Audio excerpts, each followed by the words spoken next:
Estamos de volta com a discussão agora para debater um pouco sobre o que estão falando sobre esse assunto na internet. Primeiro, a gente vai falar dessa informação que saiu na Folha sobre o caso do Rio de Janeiro, que com o programa de proteção, a vítima do estupro teve que mudar de nome e sair do Rio de Janeiro, porque a mudança, né, consequência da entrada da jovem e da família dela no Programa Federal de Proteção à Testemunha. Infelizmente é um caso que tem que ser feito, mas assim, é mais um prejuízo que essa vítima está sofrendo com isso. Exatamente, vai dentro daquela lógica que nós estávamos. A vítima passa a pagar o ônus do crime. Ela, além de ser questionada, da sua moral ser exposta, ela vai perder a sua identidade, os seus laços de vizinhança, de convivência, e isso que é uma grande perda, uma grande lesão, na verdade está sendo um alívio, porque todo esse entorno se volta contra ela e o nível de exposição é tão grande que ela corre risco de ser vítima de mais violência, porque nós temos numa sociedade a cumplicidade de que, de certa forma, ela procurou aquele crime aconteceu com ela, porque em alguma medida ela contribuiu para aquele crime. Então, quando a legislação, quando o direito e a justiça lhe dá a condição de trocar de nome e ter a proteção de sair do seu ambiente de vizinhança, considerando inclusive que nesse caso a vizinhança e os envolvidos no estupro coletivo têm outros crimes que não apareceu, mas são envolvidos em tráfico de drogas, em outras redes de crime. É um abatedouro, né? Já era típico de estupro já o local. local. O local já é um local de estupro. Se a polícia precisa investigar o que é que acontece nesse ambiente, mas ela está sendo retirada deste ambiente para a sua proteção. E ela, mais uma vez, paga pelo crime que sofreu. A gente tem uma informação aqui também que uma petição na internet pede que o Twitter revele quem retweetou o vídeo de estupro coletivo. Quando a gente coloca essa informação, ele diz que o abaixo-assinado pede que se compartilhe identidades com a polícia, porque os usuários que replicaram essas imagens cometeram crime. Nesse caso, a gente tem uma certa responsabilidade no que a gente vai compartilhar também, né, Samara? Sim, uma responsabilidade não somente moral, né, do fato de estar expondo a imagem de uma pessoa em uma situação depreciativa, mas existe também uma responsabilidade legal, nesse caso, do compartilhamento de pornografia violenta envolvendo menor de idade e que é crime também, de acordo com o nosso ordenamento jurídico. Então, as pessoas que, não só a pessoa que praticou o ato e publicou na rede, mas as pessoas que compartilharam, que repassaram esses vídeos e essas imagens, também precisam ser responsabilizadas, porque também correm crime, né, e contribuem para a exposição e a violação dessa adolescente. André, por que as pessoas compartilham esse tipo de coisa? O que está por trás disso? Infelizmente, a gente também tem uma cultura de valorizar essa violência. Liga a televisão ao meio-dia, quantos programas policiais estão passando? Quantos deles não estão passando o homem ou a mulher, a pessoa, a criança deitada na rua com seus órgãos saindo? Ou a polícia relatando o que aconteceu? E esses programas, eles são valorizadíssimos. Mas eles já não são reflexos da sociedade que consome esse tipo de coisa? Com certeza. Mas é aí que está. A gente vive, infelizmente, uma cultura atual na qual a humanidade, o amor ao próximo, o companheirismo, não é tão valorizado assim. O respeito ao É interessante, outro, né? Trazendo um pouco para até minha área, a área da saúde em si, as pessoas estão se formando para cuidar de humanos, mas elas são desumanas.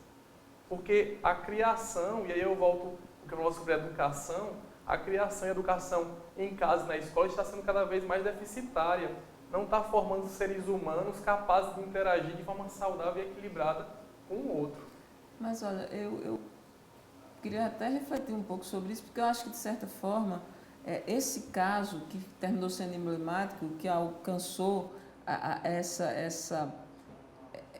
esse posicionamento, essa revolta social, porque as mulheres foram às ruas e fomos nós mulheres mesmo, com alguns companheiros homens que se posicionaram fortemente, que, dentre outras coisas, mudou o delegado, está pautando esse tema na sociedade. Nós tivemos a ocupação na Assembleia por um grupo de mulheres performáticas que pautaram esse tema. Então, esse tema, de alguma forma, ele surgiu a partir dessa colocação nas redes sociais, que deve ser penalizada, no meu entendimento, para que se compreenda o que é que se pode, o que não se pode, o que é construtivo, o que não é construtivo nessa sociedade, sem censura, com a ideia de qual é a medida da responsabilidade sobre a informação e qual é o constrangimento que se gera com relação ao direito da pessoa que está em situação de vulnerabilidade ou que está em situação de ser cerceada da sua integridade física, moral e até de seus direitos.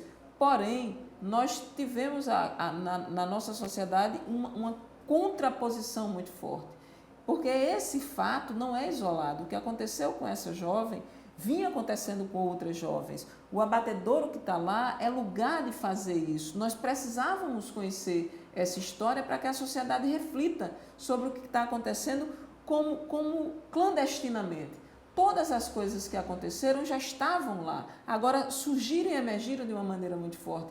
Dentre elas está a maneira violenta como se trata pelas redes sociais. Eu outro dia tinha saído do Facebook porque eu disse, eu não suporto a maneira como as pessoas se agridem e agridem violentamente as outras, porque estão protegidas as suas identidades. A proteção da identidade faz com que a pessoa fale o que quer e o que não quer, o que pensa e o que não pensa para falar, e ao mesmo tempo exponham as outras. Eu acho muito disciplinar que nós tenhamos, que essa petição identifique, mobilize o tamanho e o perfil das pessoas e que elas sintam, não é o mesmo crime, é um crime diferenciado, mas que elas sintam o constrangimento e reflitam sobre o erro que cometeu, para que a gente possa construir valores mais solidários e valores mais justos na nossa sociedade. Para finalizar, eu queria mostrar que já tem um reflexo no Senado, que aprovou uma pena mais rigorosa para os crimes de estupro coletivo. Pela proposta aprovada, que agora vai seguir para a Câmara dos Deputados, caso o crime seja cometido por 2 ou mais pessoas, a pena, que atualmente pode ser de 6 a 10 anos de prisão, ou se for o caso de vulnerável, até 15 anos, essa pena vai ser aumentada de 1/3 a 2/3, que poderia totalizar até 25 anos de prisão nos casos de estupro de vulnerável. Cada vez que a gente tem um avanço na legislação, infelizmente por um motivo pesado e triste dessa forma, mas é um alívio, né? A gente tem um pouco mais de uma legislação que funcione. Exato.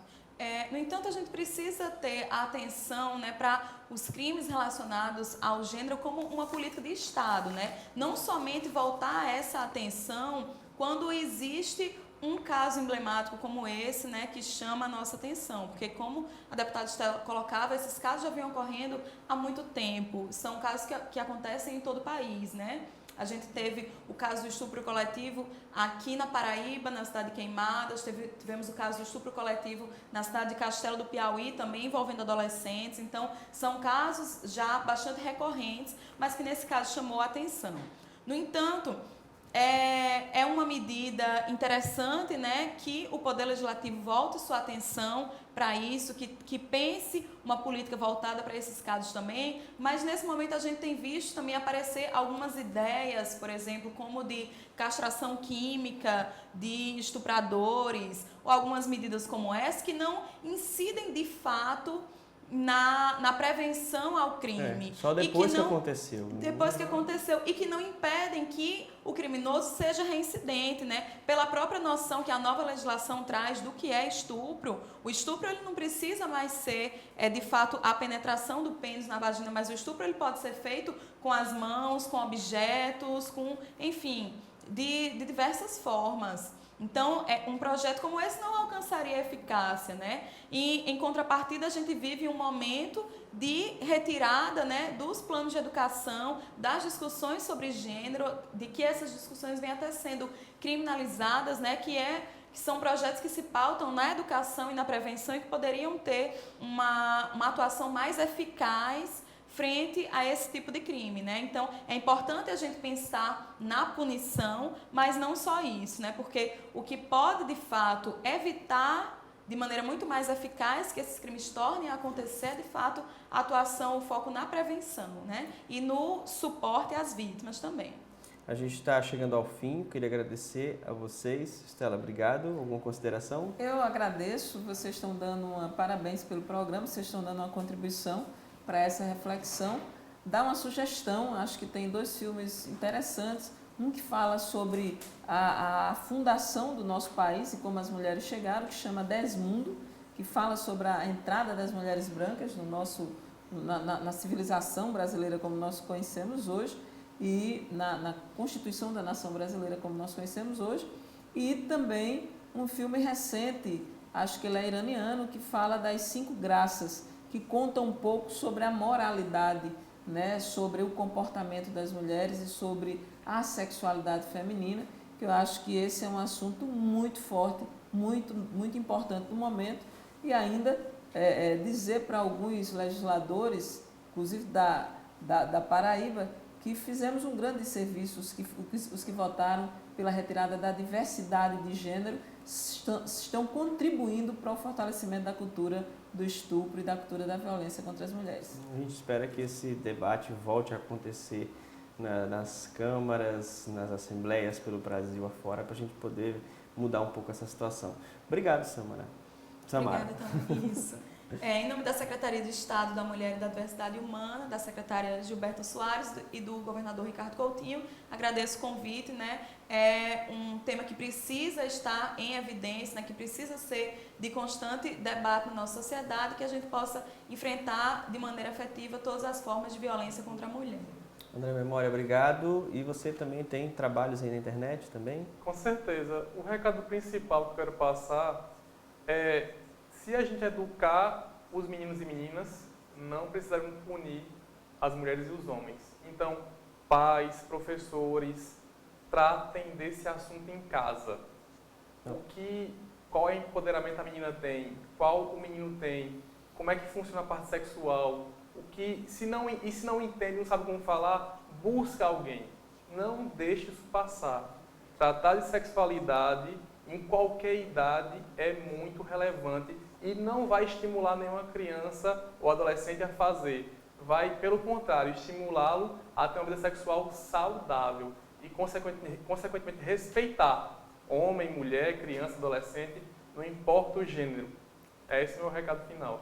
Obrigado mais uma vez. A discussão terminou aqui, mas ela continua aí do outro lado da telinha. Leve todos esses argumentos que você ouviu durante o programa, leve para as rodas de conversa, para a escola, para o trabalho, enfim, se informe sempre com qualidade, porque só assim você vai ter uma boa opinião formada sobre esse ou sobre qualquer assunto. Até o próximo programa.